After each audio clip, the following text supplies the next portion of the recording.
Bismillahirrahmanirrahim. Assalamualaikum warahmatullahi wabarakatuh. Di sini saya Muhammad Setiana dengan NPM 227006039. Ingin mempresentasikan tentang analisis sentimen pengguna Twitter terhadap program lapor Mas Wapres menggunakan algoritma support vector machine atau yang biasa kita sebut SPM.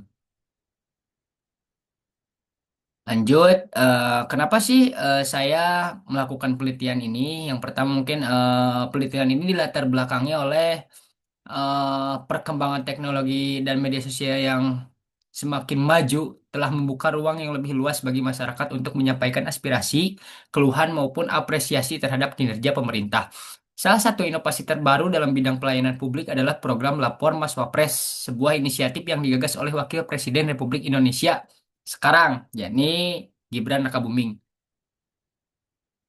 di mana Lapor Mas Wapres ini eh, digunakan untuk menerima laporan dan keluhan masyarakat secara langsung melalui berbagai platform termasuk media sosial seperti Twitter.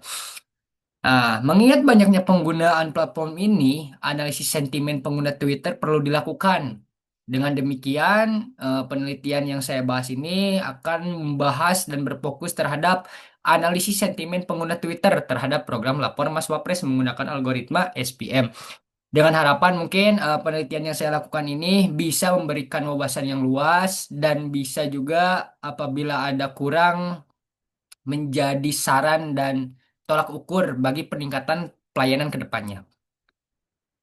Nah, lanjut kebaruan proyek.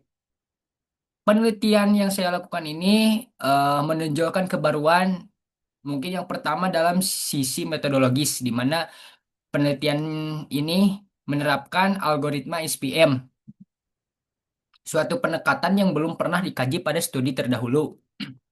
Nah, dengan demikian, penelitian ini mengisi kekosongan literatur melalui pemanfaatan SPM dalam konteks program lapor Mas Wapres.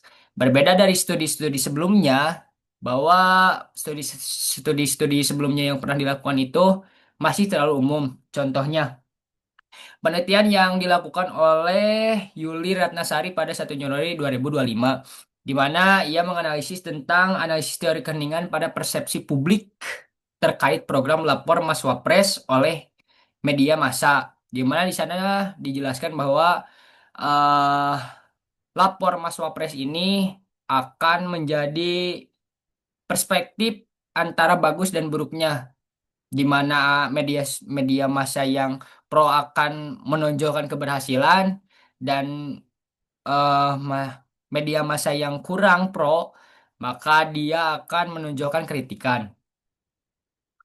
Jadi di sana dibahas tentang pengaruh media massa.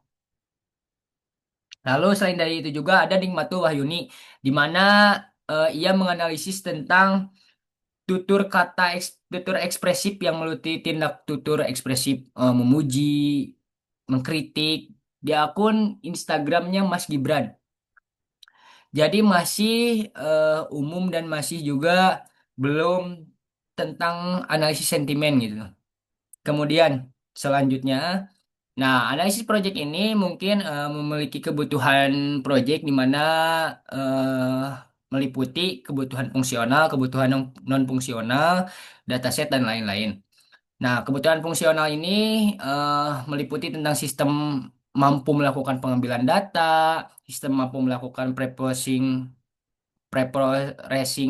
teks yang meliputi case folding, tokenizing, normalisasi kata, stop word, remopa, dan stemming khusus bahasa Indonesia.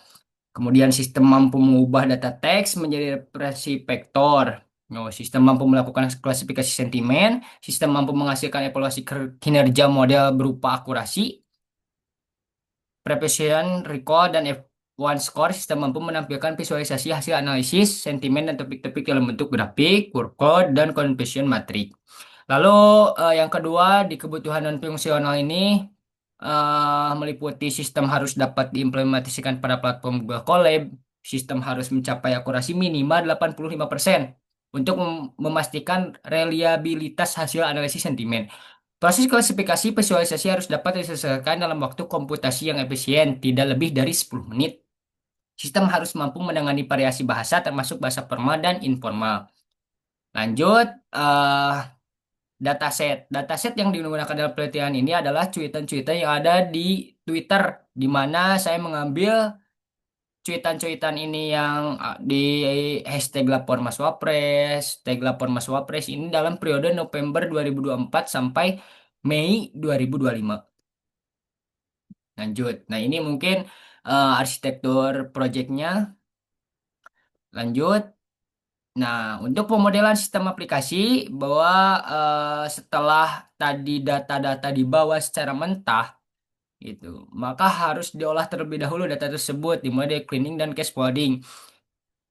Nah, cleaning dan cascading ini membersihkan karakter-karakter yang tidak diperlukan seperti simbol, angka yang tidak bermakna, emoji, serta tanda baca yang tidak relevan. Lalu cascading adalah langkah di mana dilakukan untuk menghindari perlakuan berbeda terhadap kata yang sebenarnya sama, namun ditulis dengan kapitalisasi berbeda. Takutnya ada anggapan bahwa ini tuh beda, padahal sama gitu. Cuman masalah penulisan kapitalisasinya berbeda. Lanjut, ada pemodelan sistem yang selanjutnya itu adalah normalisasi kata, di mana ulasan-ulasan ini banyak mengandung bahasa informal atau tidak baku. Dilakukan normalisasi terhadap kata-kata tersebut gitu menjadi baku agar dapat diproses lebih efektif. Lanjut, ada tokenisasi di mana tokenisasi ini teks dipecah menjadi unit kata-kata gitu untuk mempermudah proses analisis berikutnya seperti vektorisasi atau stemming. Jadi dipecah-pecah terlebih dahulu agar memudahkan untuk analisis. Lalu selanjutnya ada stop word removal di mana dalam stop word removal ini eh ada rumus pustaka NLP seperti sastrawi atau daftar kostum yang disesuaikan dengan konteks domain. Jadi dapat membantu mengurangi dimensi data dan mengeliminasi noise yang tidak relevan terhadap tujuan analisis, seperti klasifikasi sentimen atau ekstraksi topik. Lalu kemudian selanjutnya ada stemming, di mana stemming ini eh, dikembalikan lagi ke bentuk asal. Tujuannya untuk menyatukan variasi kata ke dalam satu bentuk representatif.